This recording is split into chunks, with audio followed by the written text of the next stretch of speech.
BTHF11, o fundo de real estate da BTG Pactual. Vamos ler o relatório de julho de 2025, publicado agora, no dia 31 de julho de 2025. Iniciar o acompanhamento do fundo aqui no canal. Este será o tema do nosso vídeo de hoje. Ele tem um patrimônio líquido total de 2 bilhões, a cota patrimonial a R$ 10,18 por cota, a cota mercado na casa dos R$ 8,78.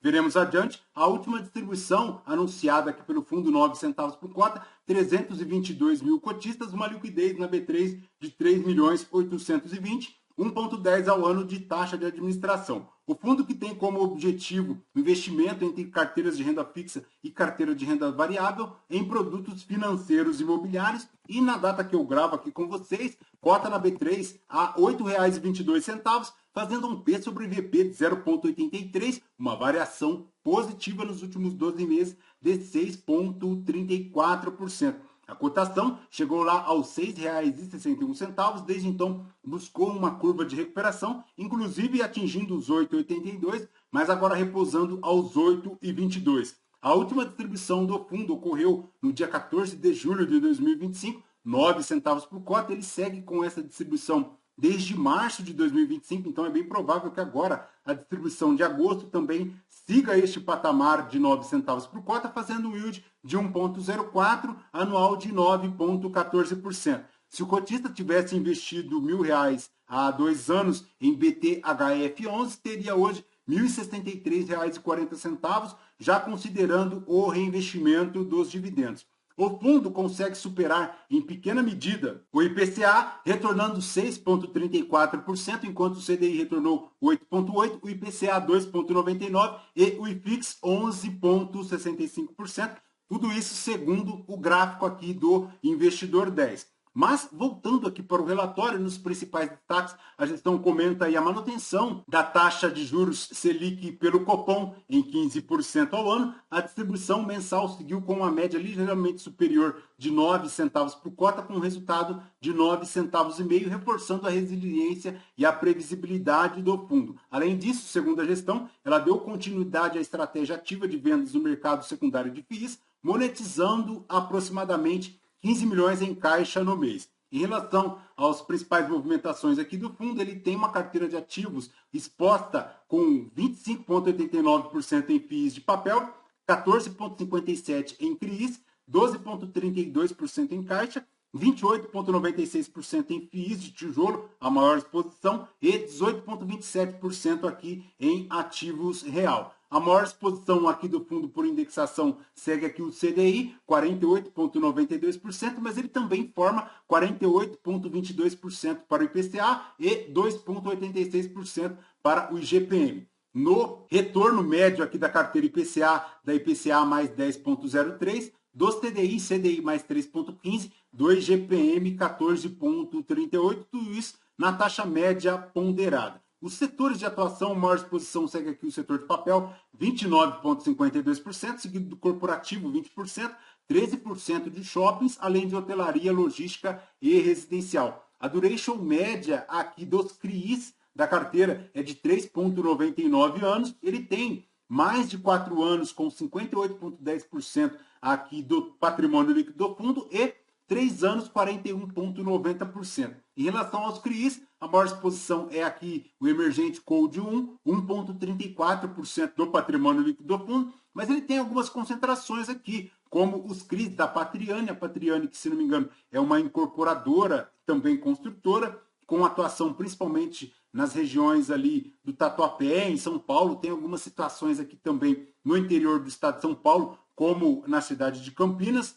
e forma aqui para os CRIs estruturais o montante na casa de 235 milhões, 11,24% do patrimônio líquido do fundo. Já para os CRIs táticos, ele tem aqui algumas exposições chegando a 69 milhões, sendo a maior delas para o CRI do Campinas Shopping, 1,62% do patrimônio líquido do fundo. E para a carteira de FIIs, ele forma aí a maior exposição para o BTHI 11, 5,33% do patrimônio líquido do fundo, 28,96% das exposições aqui para os FIIs de tijolos. Mas ele tem aqui também o HTMX11, tem o VTLT11, tem o BRCR11, o SARI11, o FAED, o RBVA, o XPML, o GASIT11, além de 7,92% aqui de BTCI11, 25,89% aqui em papéis. Lembrando que ele também tem o IRIM11, o CNIP, o RBHG, o IRDM11, que, se eu não me engano, está em vias aí de encerramento do fundo.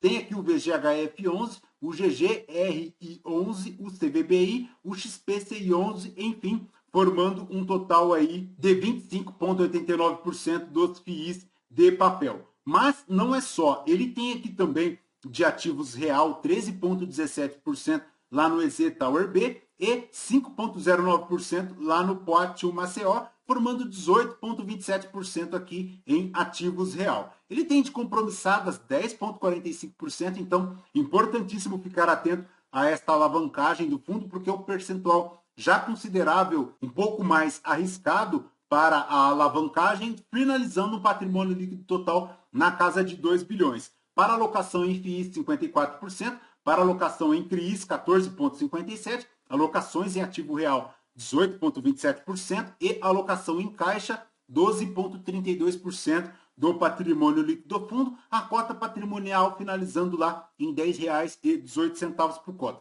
Na tabela de sensibilidade, considerando a cota mercado de R$ 8,25, ele faz um yield de 13,38%, um yield CDI de 0,64%, um yield em relação à NTNB de 6,19 BPS. Em relação aos CRIs, 12,7% no yield de IPCA, 3,8% no spread em relação ao CDI. Nos FIIs de papel, 34% aqui de potencial de upside, 17% ao ano, e nos FIIs de tijolos, um potencial de upside aqui de 69%, 15% ao ano. Lembrando que dos CRIs, ele faz aí na média de IPCA de 7%, ele forma 26% do patrimônio líquido aqui do fundo de FIIs de papéis e 29% dos FIIs de tijolos. Em relação à rentabilidade aqui do BTHF11, a mercado, considerando o book, ele forma a 30,79%. Já no book a mercado, 8,69%, e como vemos aqui, não supera o IPCA, não supera o IPIX e também não supera o CDI, tudo isso considerando a cota a mercado. Por quê?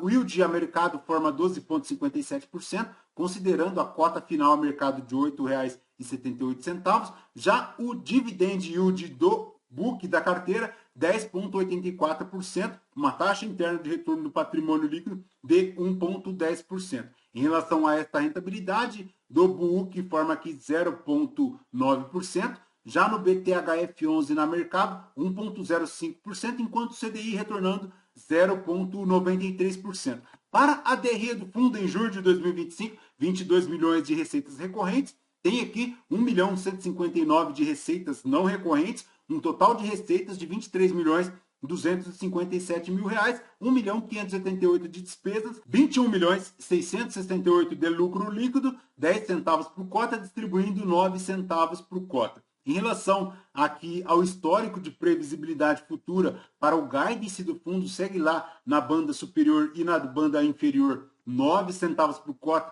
até o encerramento do segundo semestre de 2025. Então, é bem provável que ele siga lá na distribuição de 9 centavos por cota, como ele já vem realizando, inclusive desde fevereiro de 2025.